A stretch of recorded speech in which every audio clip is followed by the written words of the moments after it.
जय शहाजीराजे, जय जिजाऊ, जय शिवराय, जय शंभूराजे.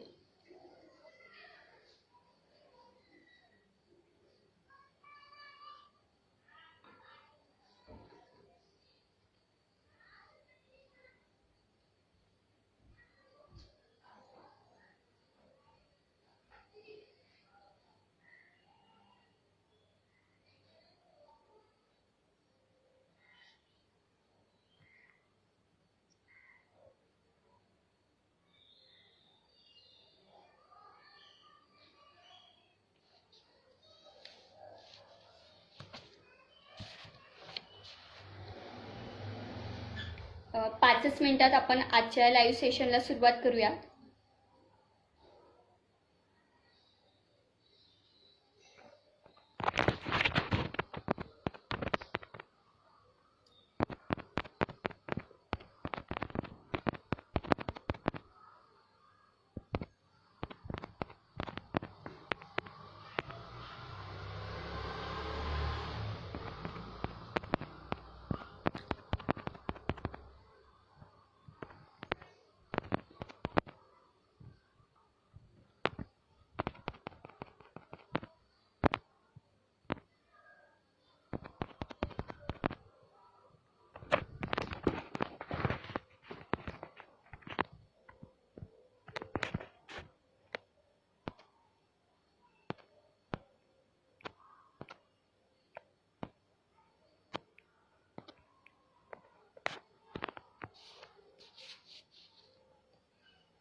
माझा आवाज क्लिअर येतोय का ते कमेंट करून कळवा.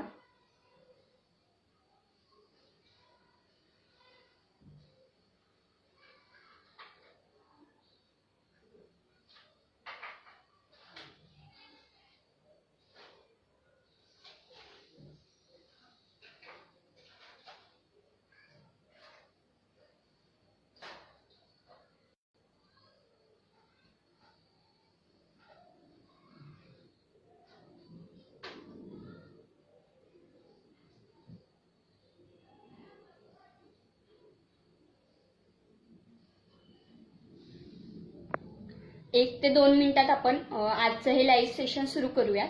तोपर्यंत जॉईन व्हायची वाट बघूया.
जय शहाजीराजे, जय जिजाऊ, जय शिवराय, जय शंभूराजे, जय हिंदवी स्वराज्य.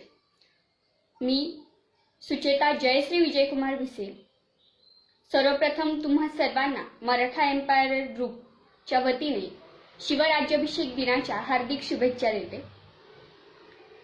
आज शिवराज्याभिषेक सोहळ्यानिमित्त मराठा एम्पायर फेसबुक ग्रुप या ग्रुपतर्फे आयोजित व्याख्यानमालेत मी तुम्हा सर्वांसमोर विषय मांडत आहे, संकल्प स्वराज्याचा ते सोहळा राज्याभिषेकाचा. तरी तुम्ही सर्वांनी हे लाईव्ह शांतपणे ऐकायचंय. तुमचे जर काही प्रश्न असतील तर ते तुम्ही कमेंटच्या माध्यमातून माझ्यापर्यंत पोहोचू शकाल. कमेंट बघितल्यावर मी त्याचं उत्तर देण्याचा नक्कीच प्रयत्न करेल.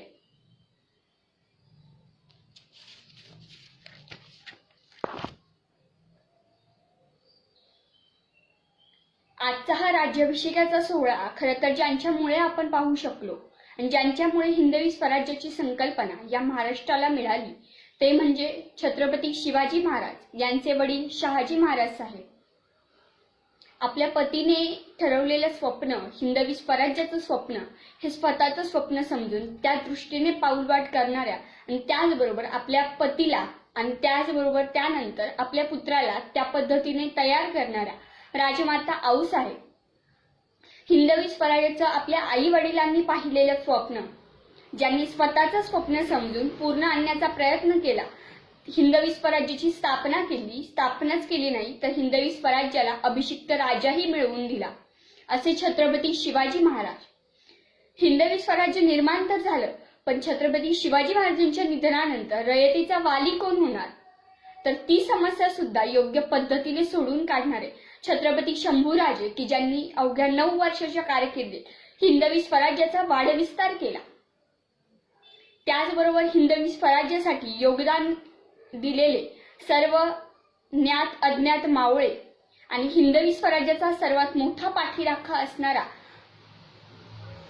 सह्याद्रीचा महाराष्ट्राची खरी धनसंपत्ती असणारा, खरी दौलत असणारे गडकिल्ले, या सर्वांना मानाचा मुजरा करते आणि आजचं हे लाईव्ह सेशनला सुरुवात करू इच्छिते. संकल्प स्वराज्याचा ते सोहळा राज्याभिषेकाचा. खरं तर हा कुठेतरी या लाईव्हच्या माध्यमातून हिंदवी स्वराज्याचा पूर्ण प्रवास तुमच्यासमोर मांडण्याचा मी प्रयत्न करणार आहे. काही चुकलं तर माफ करा. 19 फेब्रुवारी सन 1630 रोजी शिवनेरी किल्ल्यावर एका सूर्याचा जन्म झाला. त्या सूर्याचं नाव म्हणजे शिवाजीराजे बिन शहाजीराजे भोसले. आईचे नाव राजमाता जिजाऊ साहेब.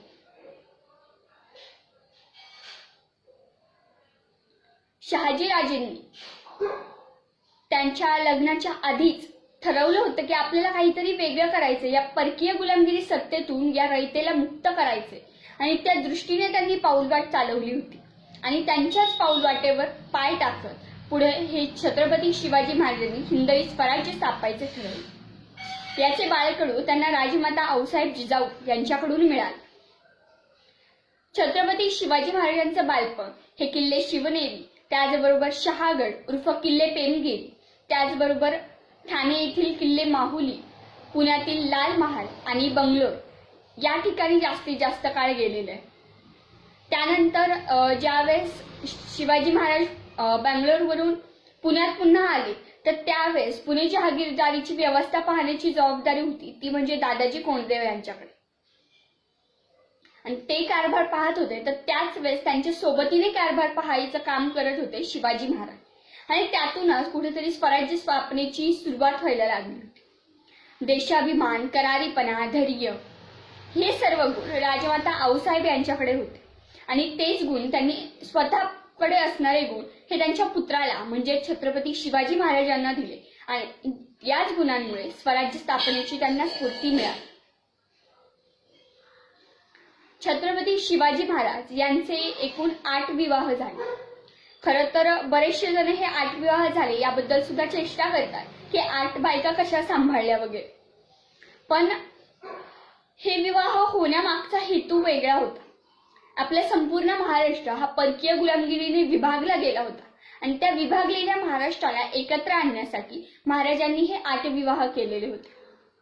या 8 विवाहात त्यांनी 8 प्रकारची घराणे जोडली होती. तसं पहिलं म्हणजे फलटणचं निंबाळकर घराणं, त्यानंतर वाईचं मोहिते घराणं, त्यानंतर पालकर घराणे, त्यानंतर गायकवाड घराणं, त्यानंतर जाधव घराणे, शिर्के घराणे, विचारे घराणे आणि इंगळे घराणे. या सर्व घराण्यातील स्त्रियांना म्हणजेच मुलींची महाराजांचा विवाह झाला. निंबाळकर घराण्यातील सईबाई राणीसाहेबांशी छत्रपती शिवाजी महाराजांचा सर्वात पहिल्यांदा विवाह झाला. त्यानंतर मोहिते घराण्यातील सोयरा राणीसाहेब यांच्याशी महाराजांचा विवाह झाला. त्याचबरोबर पालकर घराण्यातील पुतळा राणीसाहेब यांच्याशी महाराजांचा विवाह झाला. त्याचबरोबर गायकवाड घराण्यातील सकवारबाई साहेब, जाधव घराण्यातील काशीबाई साहेब, शिर्के घराण्यातील सगुणाबाई, विचारे घराण्यातील लक्ष्मीबाई तर गुणवंताबाई इंगळे घराण्यातील होत्या. या 3 सईबाई राणीसाहेबांचं निधन 1659 5 सप्टेंबर या दिवशी राजगडाच्या पायथ्याशी झालं. त्यांना 3 कन्या म्हणजेच सखुबाई, राणू अक्का, अंबिकाताई साहेब आणि एक पुत्र म्हणजेच छत्रपती संभाजी महाराज. त्याचबरोबर सोयरा राणी साहेबांना छत्रपती राजाराम महाराज हे पुत्र तर दीपाबाई नावाच्या कन्या होत्या. त्याचबरोबर सकवारबाई राणी साहेबांना कमल नावाची एक कन्या होती आणि त्याचबरोबर सगुणाबाई साहेब यांना राजकुवर नावाच्या कन्या होत्या. त्यातील राणोअक्काताई साहेबांचा विवाह राणोअक्का, अंबिकाताई साहेब आणि सखुबाई साहेब या सर्वात जास्त प्रमाणात नावाजलेल्या कन्या आहेत. इतर दीपाबाई साहेब, कमलबाई साहेब, राजकुवर ताई साहेब यांच्याविषयी खूप कमी आपल्याला ऐकायलाही मिळतं आणि त्याबद्दल खूप कमी माहिती सुद्धा सध्या उपलब्ध आहे.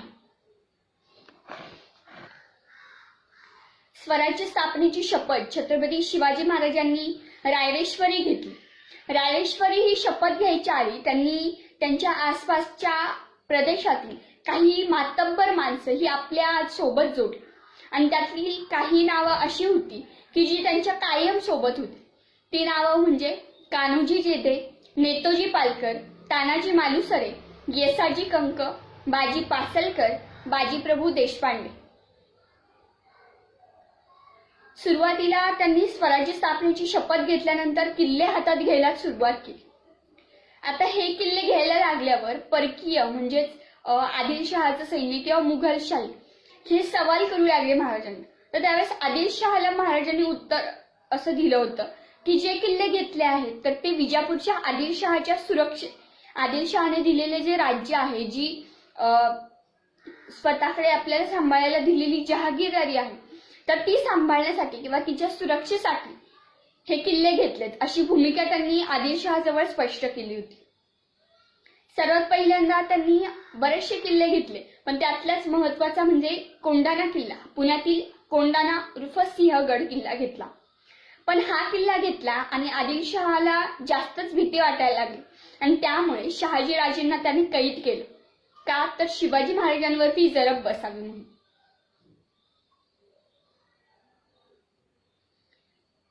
शहाजीराजेंना कैद झाली ती म्हणजे 1648 साली. यानंतर त्याच वेळेस पुरंदर आदिलशहाच्या काही सैन्याने पुरंदरावरती हल्ला चालवला आणि त्याचबरोबर काही सैन्य बंगलोरमध्ये संभाजीराजांवर देखील चालून गेलं होतं. पण दोघांनी त्या ठिकाणी योग्य पद्धतीने निकराचा लढा दिला होता. ही पुरंदरची लढाई झाली. यात बाजी पासलकर यांना हुतात्मा पत्करावं लागलं आणि स्वराज्यासाठीचं पहिलं बलिदान ते म्हणजे बाजी पासलकरांचं ह्या पुरंदरच्या लढाईत मिळालं. पण सरते शेवटी कोंढाणा किल्ला उर्फ सिंहगड किल्ला हा परत देऊन शहाजीराजेंची सुटका शिवाजी महाराजांना करून घ्यावी लागली. ती सुटका झाली सन 1649 साली. त्यानंतर सन 1654 मध्ये महाराजांनी पुरंदर हा किल्ला महाजी निळकंठराव यांच्या मुलांकडून आपल्या ताब्यात घेतला. त्याचबरोबर सन 1656 साली जावळी चंद्रराव मोरे यांच्या ताब्यातून आपल्या हातात घेतला. खरं तर जावळीचा लढा हा खूप विस्तीर्ण लढा होता. कारण जावळी हा महाराष्ट्रातील म्हणजे दख्खन प्रांतातील सर्वात अजिंक्य म्हटलं किंवा अवघड प्रदेश जिंकायला म्हटलं तरी चालेल, तर अशा या प्रदेशाचा मुख्य कारभार होता चंद्रराव मोरे सांभाळत होता. आणि या चंद्रराव मोरेला महाराजांनी पलटाभुई करून सोडली आणि शेवटी रायरीच्या किल्ल्यावरती तो जाऊन लपून बसला. पण शेवटी रायरीचा किल्ला देखील महाराजांनी ताब्यात घेतला आणि जावळी ही स्वराज्यात सामील झाली. ते साल म्हणजे 1656. वाई किंवा जावळी प्रदेशातील सर्वात महत्वाचा किल्ला होता तो म्हणजे प्रतापगड. या प्रतापगडालाच कोकणच्या वाटेवरचा पहारेकरी असं देखील संबोधलं जातं, कारण कोकणकडे लक्ष ठेवायच्या वाटेवरच तो किल्ला उपस्थित आहे आणि त्यामुळे कोकणकडे जाणाऱ्या बऱ्याचशा कोकण साईडला असणाऱ्या बऱ्याचशा किल्ल्यांवरती देखील लक्ष ठेवता येत होतं आणि त्याचबरोबर मुलखावर देखील लक्ष ठेवता येत होते. महाराजांचं असं धोरण होतं सुरुवातीला की राष्ट्राचं संरक्षण हे दुर्गाकडून होतं.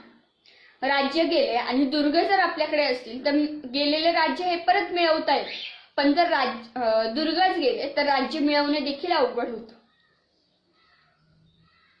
कारण जर दुर्ग गेले आणि राज्य आपल्याकडे असेल तर आपण खालून दुर्गावर हल्ला करणं खूप अवघड जातं आणि त्याचबरोबर दुर्गावर असणारे इतर जी परकीय गुलामगिरी आहे तर त्यांचे अन्याय अत्याचारही सहन करावे लागतात.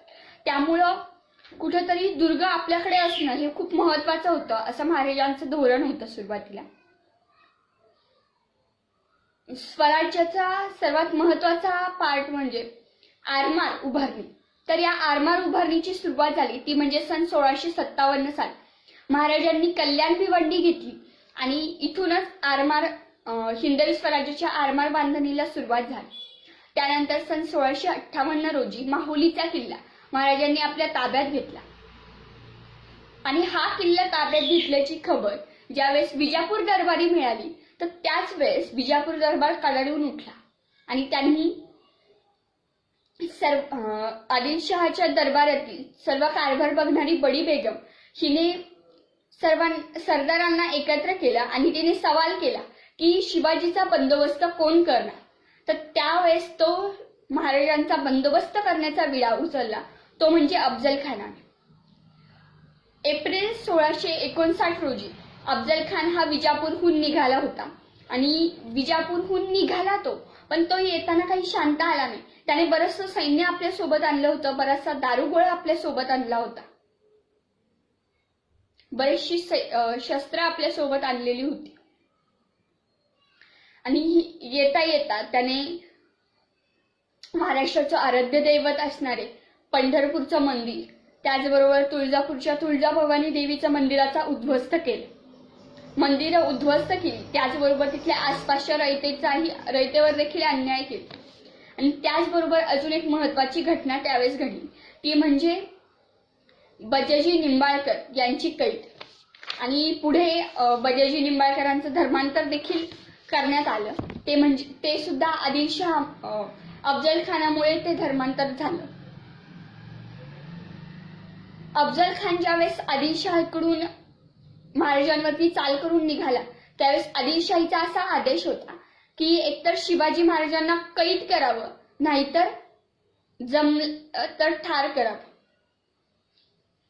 मग महाराजांनी युक्ती केली. युक्ती करून महाराजांनी खानाचा कोथळा बाहेर काढण्याचा नियोजन केले आणि या नियोजनात घोडदळ प्रमुख होते ते म्हणजे नेतोजी पालकर, त्याचबरोबर पायदळ सैन्याचे प्रमुख होते मोरोपंत पिंगळे.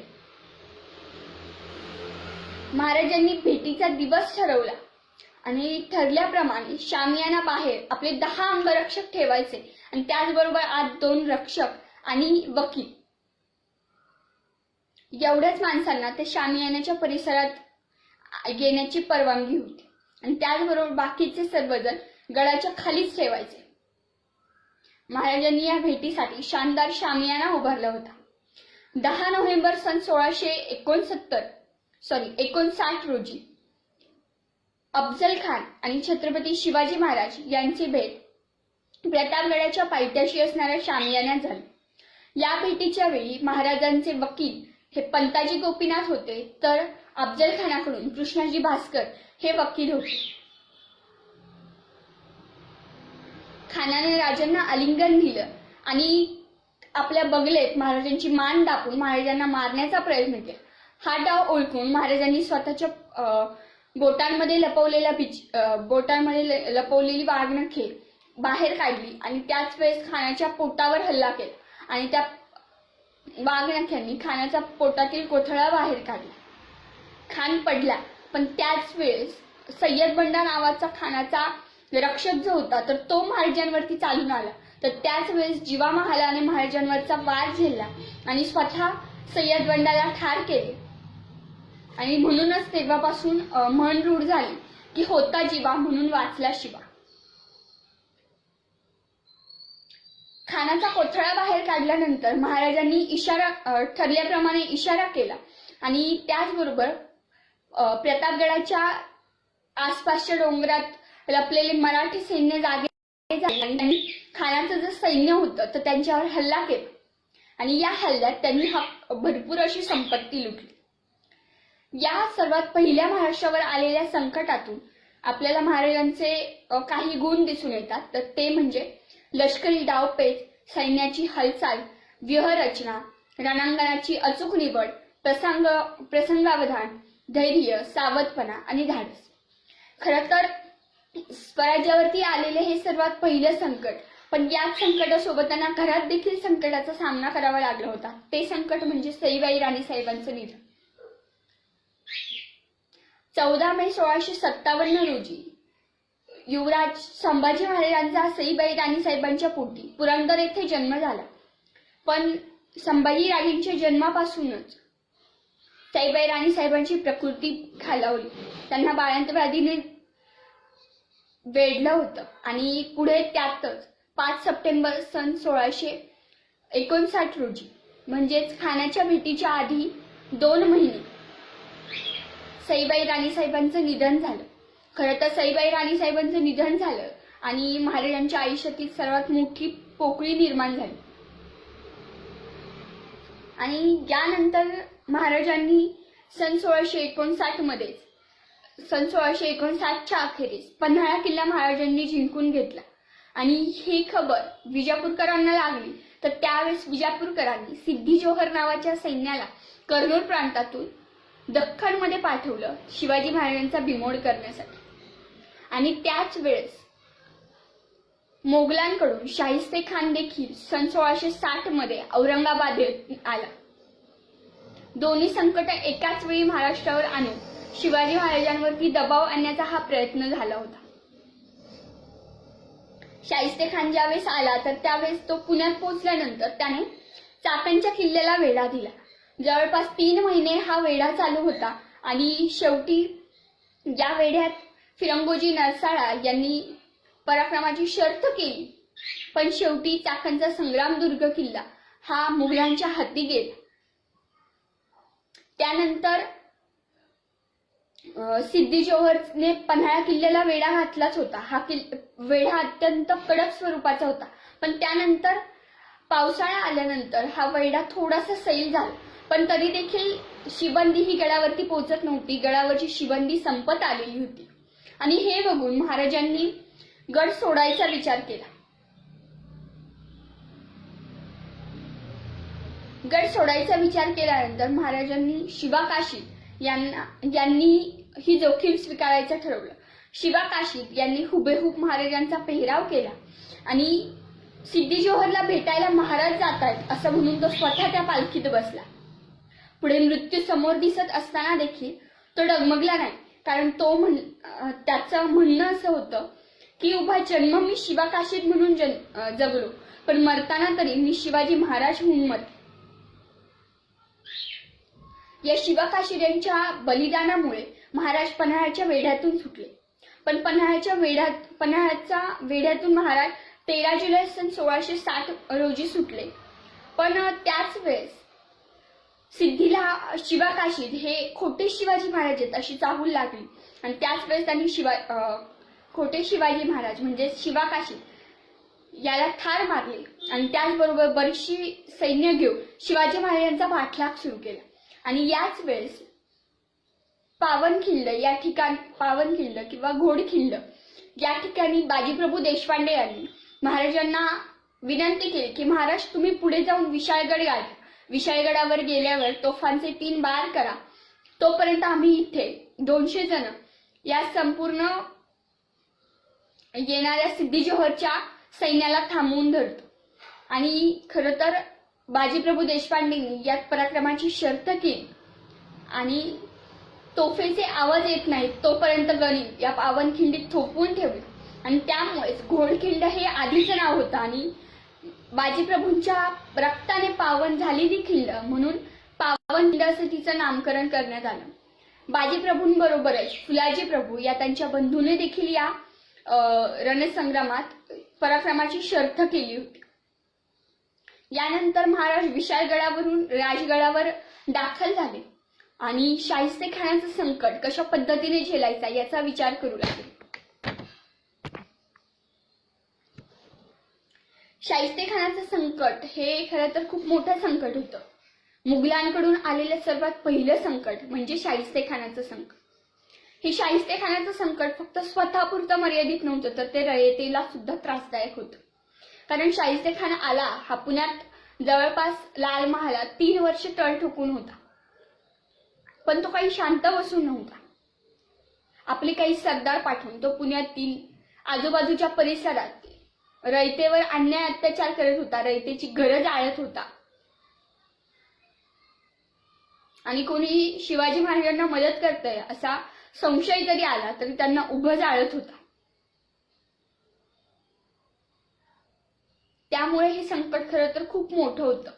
कारण शाहिस्तेखान येताना त्याच्याबरोबर मातब्बर सरदार घेऊन आलेला होता, मातब्बर खान घेऊन आलेला होता. त्यातल्याच एका खानाची महाराजांनी खूप छान पद्धतीने फजिती केली होती, ती म्हणजे कारतलब खानाची फजिती.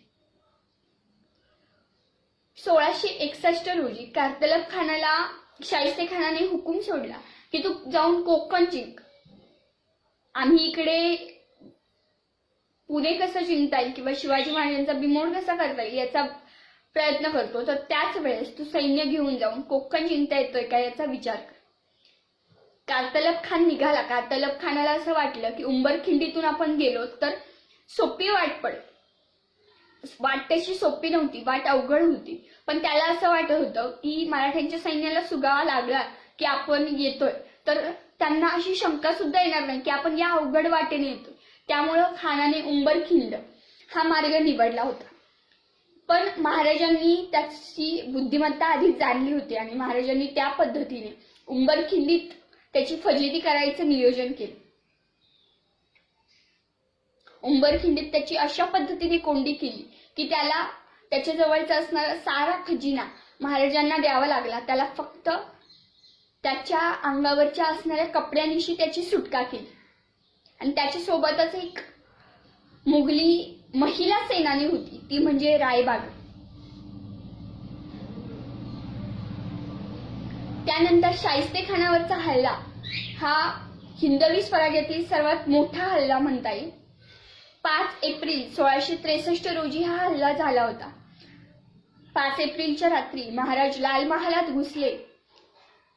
काही क्षणातच त्यांनी सुरुवातीला शाहिस्तेखानाच्या मुलाला ठार मारलं आणि त्यानंतर शाहिस्तेखानावरती हल्ला करायला निघाले. शाहिस्तेखानावरती हल्ला करणार, पण त्याच वेळेस लाल महालाच्या बाहेर असणाऱ्या शाहिस्तेखानाच्या सैन्याला आत काहीतरी घडतंय याची चाहूल लागली आणि त्यामुळे महाराज थोडेसे बावरले आणि शाहिस्तेखानाच्या जीवावर होणारा वार तो त्याच्या 3 बोटांवरती निभावला आणि महाराज तिथून सुखरूपपणे पुन्हा राजगडावरती पोहोचले. पण या हल्ल्याची शाहिस्तेखानाने एवढी धास्ती घेतली की 3 वर्ष पुण्यात तळ ठोकून बसलेला शाहिस्तेखान स्वतःची 3 बोटं कापली गेल्यानंतर 3 दिवसातच त्याने पुण्यातील मुक्काम हलवला आणि पुन्हा तो औरंगजेबाचा मामा होता, पण तरी देखील त्याने पुन्हा औरंगजेबाला तोंड दाखवायची सुद्धा हिंमत केली नव्हती. असा त्याचा पराभव झालेला होता. त्याचबरोबर या संपूर्ण हिंदवी स्वराज्यातील सर्वात महत्त्वाचं म्हणजे या सर्व लढायांमुळे आपला स्वराज्याचा खजिना कमी पडत होता. आणि हा खजिना आता कशा पद्धतीने गोळा करायचा, तर त्यासाठी महाराजांनी सुरतेची लूट करायचे ठरवले. सुरत हे खरं तर मुघलांकडचं सर्वात महत्त्वाचं केंद्र होतं, की ज्या ठिकाणी सुरत हे सर्वात संपन्न शहर मानलं जात होतं. आणि या सुरतेची लूट करण्याचं नियोजन महाराजांनी केलं. दिनांक 6 ते 9 जानेवारी 1664 रोजी सुरतेची पहिली लूट छत्रपती शिवाजी महाराजांनी केली. त्यावेळेस सुरतेचा कारभार हा इनायत खान बघत होता. या सुरतेच्या लुटीत जवळपास 1 कोटी रक्कम महाराजांनी 1 कोटी रकमेची संपत्ती महाराजांनी लुटली होती. आणि याच नंतर काही दिवसात 23 जानेवारी 1664 रोजी छत्रपती शिवाजी महाराजांचे वडील शहाजी महाराज साहेब यांचे निधन घोड्यावरून पडून होदगिरीच्या जंगलात झाले.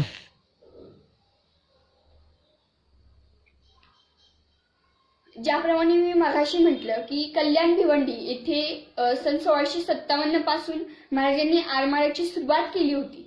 तर या आरमाराचाच विस्तार करण्यासाठी महाराजांनी जी सुरतेची लूट आणली होती, तर त्यातून किल्ले सिंधुदुर्ग बांधला.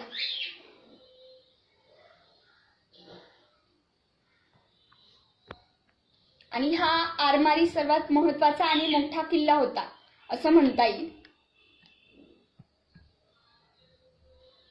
त्यानंतर स्वराज्यावरती आलेलं सर्वात मोठं संकट ते म्हणजे मुघल बादशाह औरंगजेबाने मिर्झा राजे जयसिंग याला पाठवलं होतं आपल्या स्वराज्यावरती चालू. आता हा मिर्झा राजे जयसिंग याच्यासोबत दिलेर खान देखील होता. शिवाजी महाराजांना हरवावं यासाठी मिर्झा राजेंनी होम हवन केले होते. मिर्झा राजे पुण्यात आला. सन 1665 मध्ये जयसिंग पुण्यात आला. त्यानंतर त्याने सर्वात पहिल्यांदा पुरंदर किल्ल्यावरती हल्ला चढवला.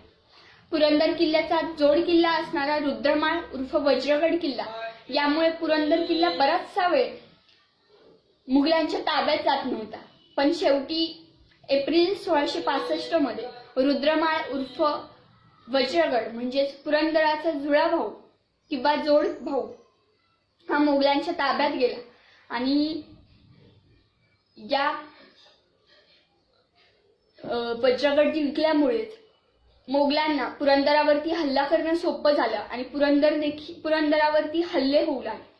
आणि पुरंदरावरचे होणारे हल्ले बघून महाराजांचं मन चलबिचल झालं आणि शेवटी महाराजांनी तह करायचा ठरवला. 11 जून 1665 रोजी हा पुरंदराचा तह झाला. या तहानुसार 23 किल्ले त्याचबरोबर 4 लाख होणांचा प्रदेश महाराजांना मुघलांना द्यावा लागणार होता. महाराजांना हा तह मान्य करणं अवघड जात होतं, पण तरी देखील पुरंदरावरचा होणारा हल्ला थांबवण्यासाठी महाराजांनी हा निर्णय घेतला होता. आणि त्याचबरोबर मिर्झा राजेंनी अजून एक अशी चाल टाकली की जोपर्यंत तुम्ही किल्ले आमच्या ताब्यात देत नाही तोपर्यंत ओलीस म्हणून तुमच्या मुलीला म्हणजे युवराज शंभूराजे आमच्याकडे ओलीस म्हणून राहते. महाराजांचा नाईलाज होता. तह तर केलाय, त्यामुळे ओलीस ठेवणं गरजेचं होतं. शेवटी 9 वर्षाचे संभाजी महाराज हे मुघलांकडे म्हणजेच मिर्झा राजे जयसिंग यांच्याकडे ओलीस म्हणून राहिले.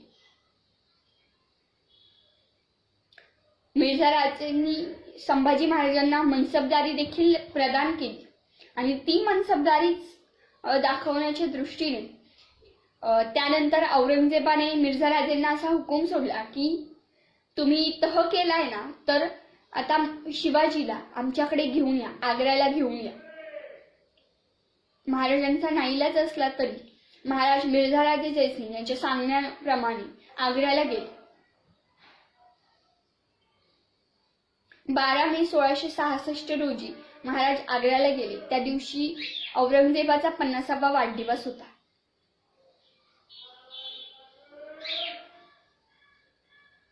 याच्याच आधी काही दिवस ज्यावेळेस पुरंदरचा तह झाला आणि या पुरंदरच्या तहानंतर महाराजांना असं वाटत होतं की आपण एक एक किल्ला हस्तगत लवकरात लवकर करू शकू. आणि त्यातलाच एक महत्वाचा किल्ला म्हणजे पन्हाळा किल्ला. या पन्हाळा किल्ल्यावरती हल्ला करण्याची जबाबदारी नेताजीराव पालकर यांना देण्यात आली होती.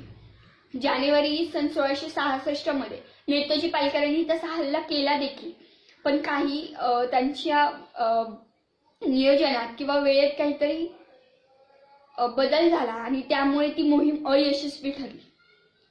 आणि यामुळे महाराज नेताजीराव पालकर यांच्यावर चिडले आणि यामुळेच नेताजीराव पालकर हे चिडून आदिलशहाकडे आधी गेले आणि त्यानंतर त्यांचं धर्मांतर झालं आणि त्यांचं नाव मुहम्मद कुली खान असं झालं होतं.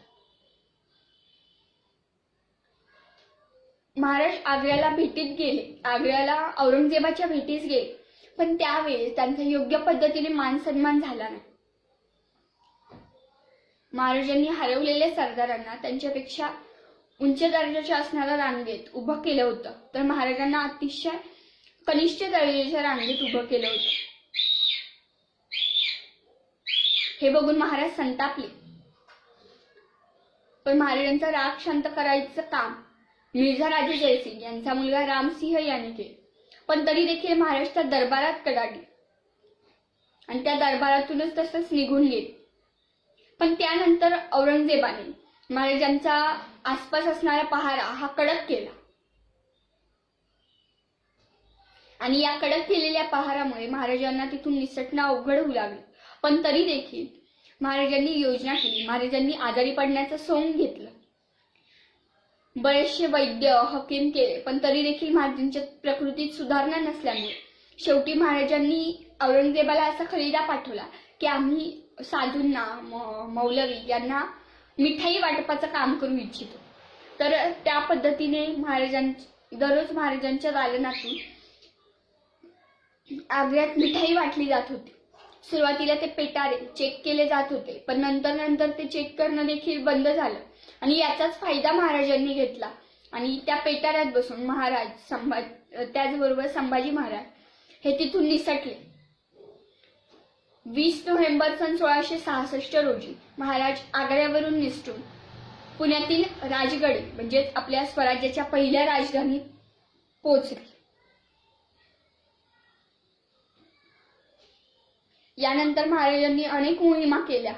त्यातीलच महत्वाच्या मोहिमा म्हणजे गोव्याची लढाई, जंजिऱ्याचा वेढा, त्याचबरोबर सिंहगडावरती तानाजी मालुसरेंना आलेलं बलिदान, त्याचबरोबर सुरतेची दुसऱ्यांदा लूट.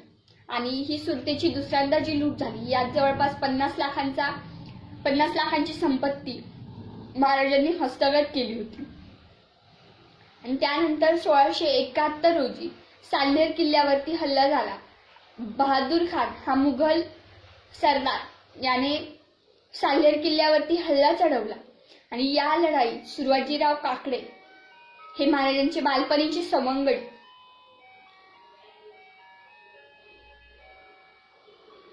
यांनी खूप छान पराक्रम दाखवला, पण शेवटी त्यांना या लढाईत हुतात्म्य पत्करावं लागलं. साल्हेर किल्ल्यावरती सूर्याजीराव काकडे यांची समाधी आहे आणि त्या समाधीवरती चंद्रसूर्य कोरलेले आहे.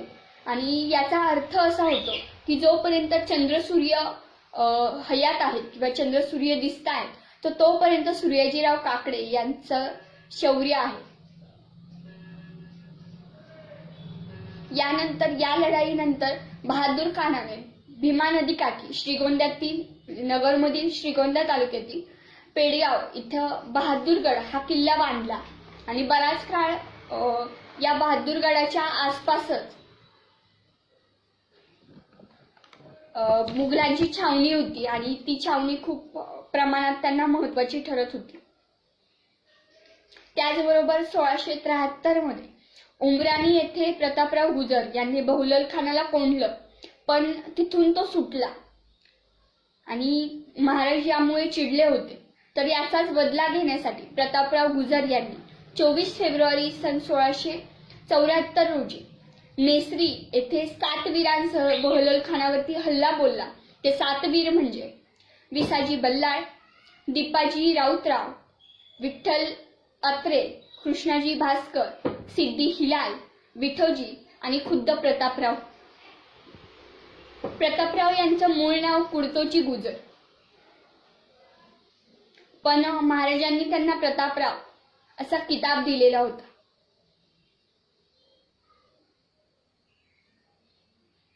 त्यानंतर प्रतापराव गुजर यांचं या नेसरीच्या लढाईतच त्यांना मृत्यू आला आणि त्यामुळं 6 मार्च सन 1674 रोजी स्वराज्याचं सरसेनापतीपद हंबीरराव उर्फ हंसाजी मोहिते यांच्याकडे आलं. हंबीरराव मोहिते यांनी अफजल खानाचा जो पारिपत्य करण्याचा जो लढा होता, तर या लढाईत 600 गनिम एकाच वेळेस कापले होते आणि त्यामुळेच त्यांच्या तलवारीवर 6 चांदण्या कोरल्या गेल्या होत्या. आणि याच लढाईत मिळवलेल्या त्यांनी नैपुण्याबद्दल महाराजांनी त्यांना हंबीरराव असा किताब दिला होता. मोगलांचे सैन्य उत्तरेत गुंतलेलं होतं, त्याचबरोबर विजापूरकर देखील हतबल होते आणि याच परिस्थितीचा फायदा घेऊन महाराजांनी स्वतःचा राज्याभिषेक करायचा ठरवला. 29 मे 1674 रोजी महाराजांची मुंज झाली. त्याचबरोबर उपनयन, तुलादान, तुला पुरुषदान असे विधी झाले. त्यानंतर 30 मे रोजी महाराजांचे पुन्हा वैदिक पद्धतीने विवाह संपन्न झाले. 31 मे रोजी महाराजांची इंद्रिय शांतीसाठी यज्ञ करण्यात आला आणि त्याचबरोबर तिथे इंद्रिय शांतीसाठी उपस्थित असणाऱ्या ब्राह्मणांना सुवर्णहोम दक्षिणा म्हणून देण्यात आल्या होत्या. त्यानंतर 1 जून रोजी देखील इंद्रिय शांतीसाठीचा यज्ञचा राहिलेला भाग करण्यात आला. 3 जून रोजी इंद्रिय शांतीसाठीचा जो यज्ञ केलेला होता तर त्याचं उत्तर पूजन करण्यात आलं. 4 तारखेला निवृत्ती यज्ञ, त्याचबरोबर जलपूजा, महाराजांचं स्नान, अभिषेक झाला. 5 जून रोजी म्हणजेच राज्याभिषेक दिनाच्या आदल्या दिवशी संध्याकाळपासूनच महाराजांवर वेगवेगळ्या प्रकारचे विधी चालू झाले होते. ज्या सप्तनद्यांचे पाणी आणलेलं होतं तर त्यांची जलपूजा झाली. त्यानंतर ते पाणी बालेकिल्ल्याच्या जवळ असणाऱ्या तलावात सोडण्यात आलं आणि त्यामुळेच तिथल्या तलावाला गंगासागर हे नाव पडलं. त्यानंतर महाराजांचा स्नान झालं. त्यानंतर महाराजांचे 4-5 वेळा अभिषेक करण्यात आले आणि शेवटी 6 जून सन 1674 रोजी महाराजांचा राज्याभिषेक झाला. मराठी राजा रयतेला मिळाला, रयतेचा राजा मिळाला, रयतेला वाली मिळाला. या दिवशी मराठी कालगणनेनुसार तिथी होती ज्येष्ठ शुद्ध त्रयोदशी. त्याचबरोबर मुस्लिम कालगणनेनुसार 10 रविबलाल खमस सबेन आलफ. महाराज सुवर्ण सिंहासनाकडे वाटचाल करत होते. 32 मन सुवर्ण सिंहासन सजलं होतं महाराजांसाठी आणि या सुवर्ण सिंहासनाकडे जाताना प्रत्येक पायरीवर महाराजांना त्यांच्या सोबत असणाऱ्या साथीदारांची आठवण येत होती. पहिल्या पायरीवर महाराजांना शिवाकाशीचं बलिदान आठवलं, तर त्याचबरोबर दुसऱ्या पायरीवर महाराजांना पावनखिंडीत बलिदान दिलेल्या बाजीप्रभूंचं योगदान आठवलं. स्वतःच्या मुलाचं लग्न बाजूला ठेवून स्वराज्यासाठी प्राण देणाऱ्या तानाजींची आठवण महाराजांना तिसऱ्या पायरीवरती आली. याच पद्धतीने एकेका पायरीवर चालताना महाराजांना प्रत्येक त्यांच्या साथीदारांची आठवण येत होती आणि या आठवणीने महाराजांना अश्रू अनावर होत होते. पण शेवटी महाराज सिंहासनावर बसले. आमचा राजा मराठी तख्तावरती बसला. हा खरं तर सुवर्ण सोहळा होता. राज्याभिषेकाचा उत्सव हा फक्त मोठ्या लोकांनी साजरा करायचा उत्सव नव्हता, तर हा उत्सव खरं तर रयतेचा उत्सव होता. म्हणून राज्याभिषेक सोहळ्याला रयतोत्सव म्हणून देखील नावाजलं जातं. रयतेला स्वतःचा वाली मिळाला होता. परकीय गुलामगिरीतून मुक्तता मिळवण्यासाठीचा जो यज्ञ महाराजांनी मांडला होता तो कुठेतरी आज पूर्णत्वास निघाला होता.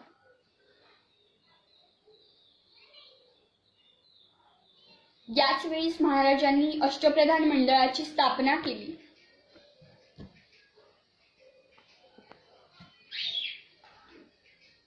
ते अष्टप्रधान मंडळ पुढील प्रमाणे: मोरोपंत पिंगळे यांना पेशवेपद देण्यात आलं. त्यानंतर रामचंद्र नीलकंठ यांना अमात्य हे पद देण्यात आलं होतं. त्याचबरोबर अनाजी दत्तो यांना सुरनीस हे पद देण्यात आलं होतं. तर वाकनीस हे पद दत्ताजीराव त्रिंबक यांच्याकडे होतं. हंबीरराव मोहिते यांना सरसेनापती हे पद देण्यात आलं होतं. त्रिंबक सोनदेव यांना डबीर हे पद देण्यात आलं होतं. निराजी रावजी यांना मुख्य न्यायाधीशाचं पद देण्यात आलं होतं. तर न्यायशास्त्री म्हणून रघुनाथ पंत होते. महाराजांनी फक्त राज्याभिषेकच करून नाही घेतला, तर त्याचबरोबर त्यांनी शिवशकाची सुरुवात केली. ज्येष्ठ शुद्ध त्रयोदशी या दिवशी महाराजांनी शिवशकाची निर्मिती केली. त्याचबरोबर चाललेला राज्यकारभार हा संस्कृत त्याचबरोबर इतर भाषेत असल्यामुळे रयतेला हा समजणार नाही. त्यामुळे महाराजांनी आपल्या स्वभाषेत कारभार आणण्यासाठी राज्याभिषेक कोशाची निर्मिती केली. राजव्यवहार कोशाची निर्मिती केली होती. त्याचबरोबर होण, शिवराय हे दोन नवीन चलन अस्तित्वात आणले आणि स्वतःचा टाकसाळ म्हणजेच नाणी उभारण्याचा कारखाना चालू केला. अखिल भारत वर्षाला चिरंतन काळासाठी प्रेरणा देणाऱ्या एका सोनेरी पर्वाची ती नांदी होती, जी सर्वप्रथम रयतेच्या मनात कोरली गेली होती. ती म्हणजे शिवराज्याभिषेक सोहळा. आणि आज गेली 350 वर्ष आपण या सुवर्ण सोहळ्याचं साक्षीदार होतो. आपल्याला प्रत्यक्षपणे देखील तेव्हा राज्याभिषेक बघायला मिळाला नसला तरी आज तागायत ती परंपरा खंडित नाहीये. आज देखील छत्रपतींचे वारसदार किल्ले रायगडावरती जाऊन महाराजांचा अभिषेक करतात. महाराजांचा राज्याभिषेक सोहळा हा योग्य पद्धतीने साजरा होतो. अनेक महाराजांना मानणाऱ्या पुरुष महिलांचा तिथे कल्लोळ उडतो. ही सगळी माणसं कोणी ओढून ताणून आणलेली नसतात, तर ती माणसं येतात महाराजांच्या प्रेमासाठी. त्यांचे महाराजांवर असणारं प्रेम, त्यामुळे ती माणसं तिथं आतुरतेने येतात.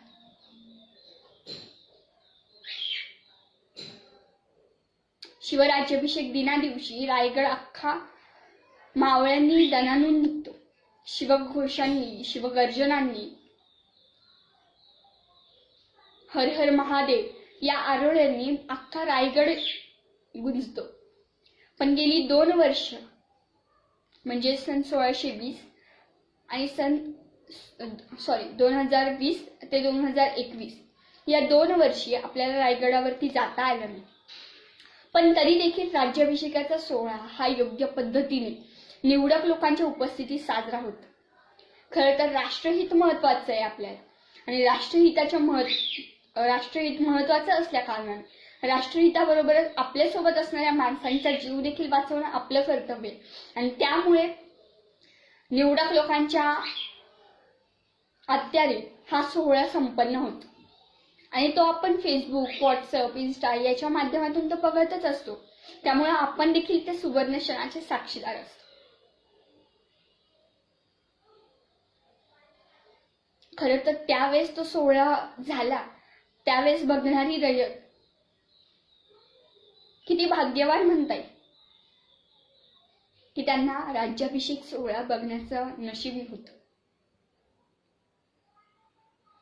तर या राज्याभिषेकाच्या दिवशी आपण सर्वांनी एक पण करूया, शिवविचार अस्तित्वात आणण्याचा. हिंदवी स्वराज्य जे महाराजांनी 17व्या शतकात चालू केलेलं होतं, 17व्या शतकात महाराजांनी त्याची स्थापना केलेली होती. त्याचबरोबर आजच्या दिवशी महाराजांनी स्वतःचा राज्याभिषेक करून घेतला होता ज्या हिंदवी स्वराज्यासाठी. तर ते हिंदवी स्वराज्य आम्ही पुन्हा आणू, असा पण आपण सर्वांनी करूया. आणि महाराजांना महाराजांचे आशीर्वाद आपल्या सर्वांच्या पाठीशी तर कायमच आहे, पण ते आशीर्वाद कायम स्वरूपी चांगल्या पद्धतीने राहावे अशी आपली इच्छा असेल तर आपण महाराज विचारांवरती चालायला हवे, महाराजांच्या विचारांचं पाईक आपण व्हायला हवं. तर आज सर्वांनी आपण हा पण करू की शिवविचार आम्ही वाचू, जाणून घेऊ आणि ते स्वतःमध्ये अंमलात आणण्याचा प्रयत्न करू आणि त्या अंमलात आणल्यानंतर स्वराज्य निर्माण करू. महाराजांनी त्यावेळेस उभारलेलं स्वराज्य आता सुद्धा उपस्थित आहे असा दृढ विश्वास महाराजांच्या मनात निर्माण करून देऊ आणि हिंदवी स्वराज्य आम्ही अस्तित्वात आणू असा पण आपण सर्वांनी करूया. सरते शेवटी सर्वांना शिवराज्याभिषेक दिनाच्या म्हणजेच स्वराज्य दिनाच्या त्याचबरोबर रयतोत्सवाच्या हार्दिक शुभेच्छा देते. आणि आजचं हे लाईव्ह तुम्ही ऐकलं तेवढं हवे त्याबद्दल तुम्हा सर्वांचे आभार मानते. जर काही सांगताना थोड्याफार चुका झाल्या असतील तर त्याबद्दल माफ करा. मराठा एम्पायर फेसबुक ग्रुप यांनी मला या पेजवरती बोलायची संधी दिली त्याबद्दल मी तुम्हा सर्वांचे आभार मानते. संकल्प स्वराज्याचा ते 16 राज्याभिषेकाचा हा विषय मी तुमच्यासमोर योग्य पद्धतीने मांडू शकले त्याबद्दल तुम्हा सर्वांचे आभार. पुन्हा एकदा राज्याभिषेक दिनाच्या तुम्हा सर्वांना हार्दिक शुभेच्छा देते आणि आजचे हे लाईव्ह व्याख्यान इथेच संपलं असं सांगते. जय शहाजी राजे, जय जिजाऊ, जय शिवराय, जय शंभूराज. धन्यवाद.